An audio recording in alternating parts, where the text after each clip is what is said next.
Chers frères et sœurs, l'heure est grave. L'heure est si grave que je ne sais pas où commencer.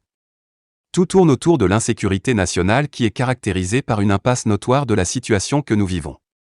Depuis janvier 2016, 2 mois après les élections de novembre 2015, juste après l'arrivée au pouvoir de son Excellence Roch-Marc Christian Kabore, à nos jours, les attaques sont récursives et la plus récente date de ce dimanche 14 novembre 2021 à Inata dans la province de Soum précédée de Kelbo et de Tomyorosso en espace de quelques semaines seulement sinon quelques jours.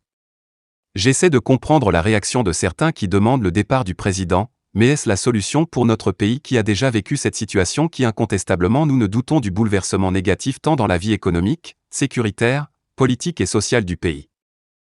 Quel intérêt le président, surtout qui tire vers la fin de son mandat à rester indécis ou sans réaction à ce qui arrive à son pays dont il est le chef suprême?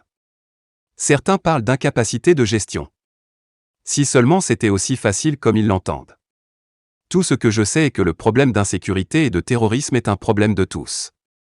Nous devons prioriser ce volet qui est la bête noire de notre vie quotidienne de tout Burkinabé ici ou ailleurs. J'ai médité beaucoup sur la situation et je suis même allé à la question suivante. Faut-il aller à la rencontre de ces terroristes qui ne sont rien d'autre que nos frères qui combattent leurs propres frères de sang, leur propre relève puisque beaucoup ont des familles qui vivent ces conséquences qu'ils infligent à leur propre pays. Pourquoi cette rencontre? Car je me dis qu'en de pareilles situations, il faut être stratège dans la mesure que nous sommes convaincus d'une mainmise externe qui les manipule pour la déstabilisation du pouvoir actuel mais aussi pour autre qui est de profiter de nos ressources naturelles pour leurs propres intérêts. Mais encore faudrait-il savoir la cause réelle et qui sont ces leaders principaux sur le terrain. Chers Burkinabés d'ici et d'ailleurs, l'heure est au rassemblement de nos forces autour d'un même point converge pour combattre ce terrorisme non algorithmique à boucle insensée. Le terrorisme n'est pas seulement l'affaire de nos FDS, ni des VDP, ni du gouvernement, mais aussi l'affaire de toute la population, tout Burkinabé digne.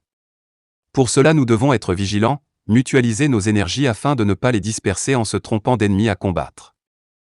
Si l'objectif visé de ces attaques est de fragiliser le pouvoir actuel parce qu'ils ne veulent pas de telle ou telle personne à la tête, alors a posteriori c'est pour nous imposer un des leurs sinon, autrement nous ne vivrons jamais dans la paix. Ainsi je lance un appel à l'opposition et la majorité, la société civile, les chefs coutumiers et religieux, à tous mes frères et sœurs burkinabés, de soutenir le gouvernement. Et à encourager nos vaillants soldats dans leurs tâches. Nous avons plus besoin d'être forts que divisés. En cette situation très délicate, il est très important de bien mûrir nos idées avant de les mettre en pratique pour ne pas plonger le pays dans un chaos très regrettable qui ramènerait notre chère patrie en arrière qui d'ailleurs est le souhait de nos ravisseurs et frères domptés de force du mal. Le Burkina Faso est un pays qui vient de loin de par notre histoire. Mettons nos égos de côté et voyons l'intérêt suprême de la nation qui est tant nécessaire pour un retour de la cohésion sociale.